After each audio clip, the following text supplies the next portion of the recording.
Hi అందరికీ ఈరోజు వీడియోలో ఇన్స్టెంట్ టమోటా రైస్ ఎలా చేసుకోవాలో చూపిస్తాను. ఇది చాలా సింపుల్ అండ్ చాలా టేస్టీగా ఉంటుంది. దానికి ముందుగా 2 టమోటాలు, 1 ఆనియన్, 2 పచ్చిమిర్చి తీసుకొని సన్నగా కట్ చేసుకొని పక్కన పెట్టుకోవాలి.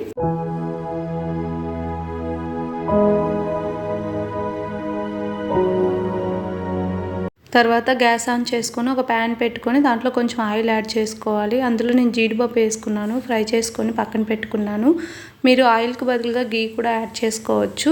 తర్వాత అదే ఆయిల్లో కట్ చేసి పెట్టుకున్న ఆనియన్స్, పచ్చిమిర్చి యాడ్ చేసుకొని ఫ్రై చేసుకోవాలి. కొంచెం ఫ్రై అయిన తర్వాత కరివేపాకు యాడ్ చేసుకోవాలి. అలాగే కట్ చేసుకొని పక్కన పెట్టుకున్న టమోటాను కూడా వేసుకొని ఒకసారి బాగా మిక్స్ చేసుకోవాలి. తర్వాత మూత పెట్టుకొని టమోటాను 5 నిమిషాల పాటు మగ్గనివ్వాలి. తర్వాత మూత తీసేసి ఒకసారి బాగా మిక్స్ చేసుకొని అందులోనే 1/2 టేబుల్ స్పూన్ పసుపు, 1/2 టేబుల్ స్పూన్ కారం, 1/2 టేబుల్ స్పూన్ ధనియాల పొడి వేసుకొని ఆ మిశ్రమాన్ని అంతా బాగా కలుపుకోవాలి. తర్వాత MTR వాళ్ళది టమోటా రైస్ పౌడర్ తీసుకున్నాను. అది 2 స్పూన్స్ వరకు యాడ్ చేశాను. అది మన క్వాంటిటీని బట్టి యాడ్ చేసుకోవాలి. నేను 2 మనుషులు చేస్తున్నాను కాబట్టి 2 స్పూన్స్ యాడ్ చేశాను. కారం కూడా కొంచెం తక్కువ వేసాను, ఎందుకంటే బాబు ఉండేది కదా కారం ఎక్కువ తినడం చెప్పి. తర్వాత ఆ పొడులన్నీ బాగా కలిసేలాగా మిక్స్ చేసుకోవాలి.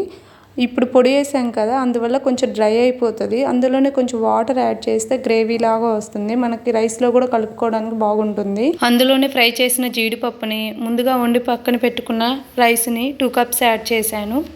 ఈ గ్రేవీ అంతా రైస్కి పట్టేలాగా బాగా మిక్స్ చేసుకోవాలి.